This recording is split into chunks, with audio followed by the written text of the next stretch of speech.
I'm Gary McCormick, and I'd like to welcome you to historic Boone Tavern Hotel and Restaurant at Berea College.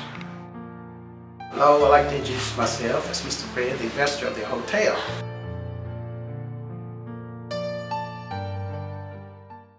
So 1909, that is when Boone Tavern Hotel got established here, because all this belongs to the college as well.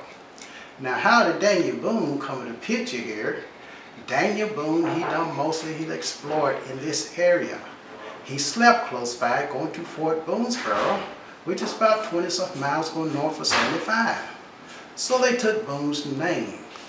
Then they took the tavern as a place where travelers come to the inn and stay, more of the historic name than the modern name today. When somebody walk in the door, where's the tavern, where's the bar? And I realized it's the Tri-City. So this is the end of the story. Have you ever noticed anything slightly unusual here at the Boone Tavern? There was a staffer that's no longer here. Sometimes if we were having a conversation in the early morning, it would appear as if someone were coming down the stairwell. Both of us would notice it, but we would say, "Did you see something or see somebody?" But there wouldn't be anyone there. Another incident with another staffer, we were having a conversation. She was standing in the server row near the kitchen. I was standing in the kitchen between what we consider the expo line where we bring out the food and the ice machine. And in the middle of our conversation, the ice scoop came off the ice machine, which is not uncommon, but it didn't just fall off as you would think when the ice machine starts up and drops ice. It kind of projected over toward the expo line. A couple weeks later, we were talking about various ghost stories on campus and different buildings, and she mentioned like the time the ice scoop went flying off the ice machine, but we hadn't had a conversation. I thought it was just myself, but I didn't realize it did come off the ice machine in a very forceful manner, and those that witnessed it were kind of startled by it all.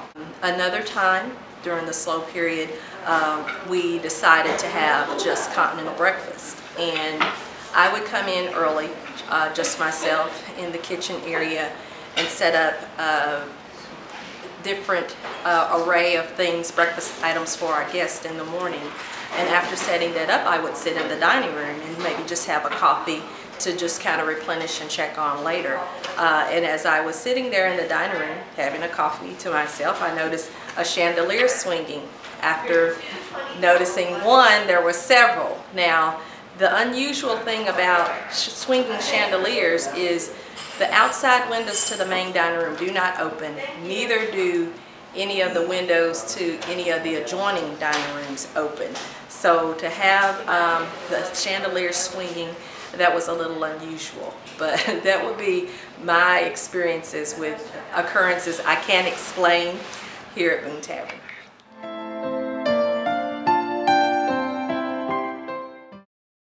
Hello, I'm Gary McCormick. I'm the General Manager of Historic Boone Tavern, and I'm going to tell you about some instances that I've had my 7 years here at Boone Tavern.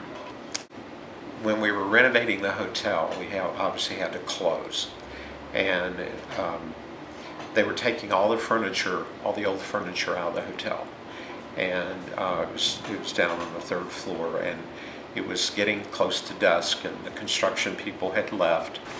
And so I was taking a walk through the hotel one time before renovation, because it was kind of an exciting time because we knew we were going to renovate. It was also sad because some of the furniture and some of the things that had been in the rooms for 50, 60 years were being taken out, and we were going to create a new hotel basically. So I was in the room, and there was one chair left, and I heard noises, I heard footsteps, and I heard the floor squeaking right behind me. And I stopped, and my heart was kind of like this a little bit, and I said, for some reason, I said, it's going to be okay. We're taking part of the hotel away, but we're going to make it better than it was before, and you'll be very happy. And I quickly walked down the hall, footsteps I heard a few behind me, but not all the way down the hall. And I left the building. My heart was pounding. But I'd truly sensed at that point somebody was there. But that's been my experiences. And again, nothing.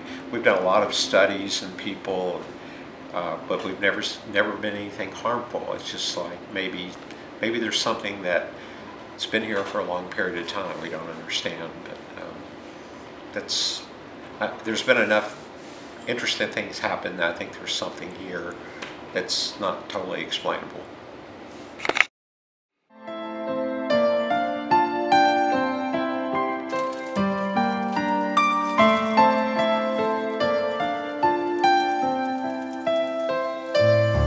Here we are in the Boone Tavern basement. I was actually on a ghost hunting expedition with a team of ghost hunters, and we came all around the hotel. We split up into different groups. My group came down here, and we filled up this whole place, and we turned out the lights, and we were able to hear a number of different things. They had different devices that picked up the different things the ghosts were saying to us. We got quite a few names, and we were actually able to research them and tie them back to our hotel, which was a really cool process. And we actually have ghost hunting expeditions that take place here all the time. Patty Starr is a ghost hunter, and she was here last week with the team, and they went all around the hotel, and they get readings all the time. While 303 may look like an ordinary room, it's the home to a ghost. This ghost is described to be in her late 20s to early 30s and has been seen by many guests. She used to visit the hotel often with her family, and this is known to be her last happy memory. She can be seen looking out the window at the end of the hall.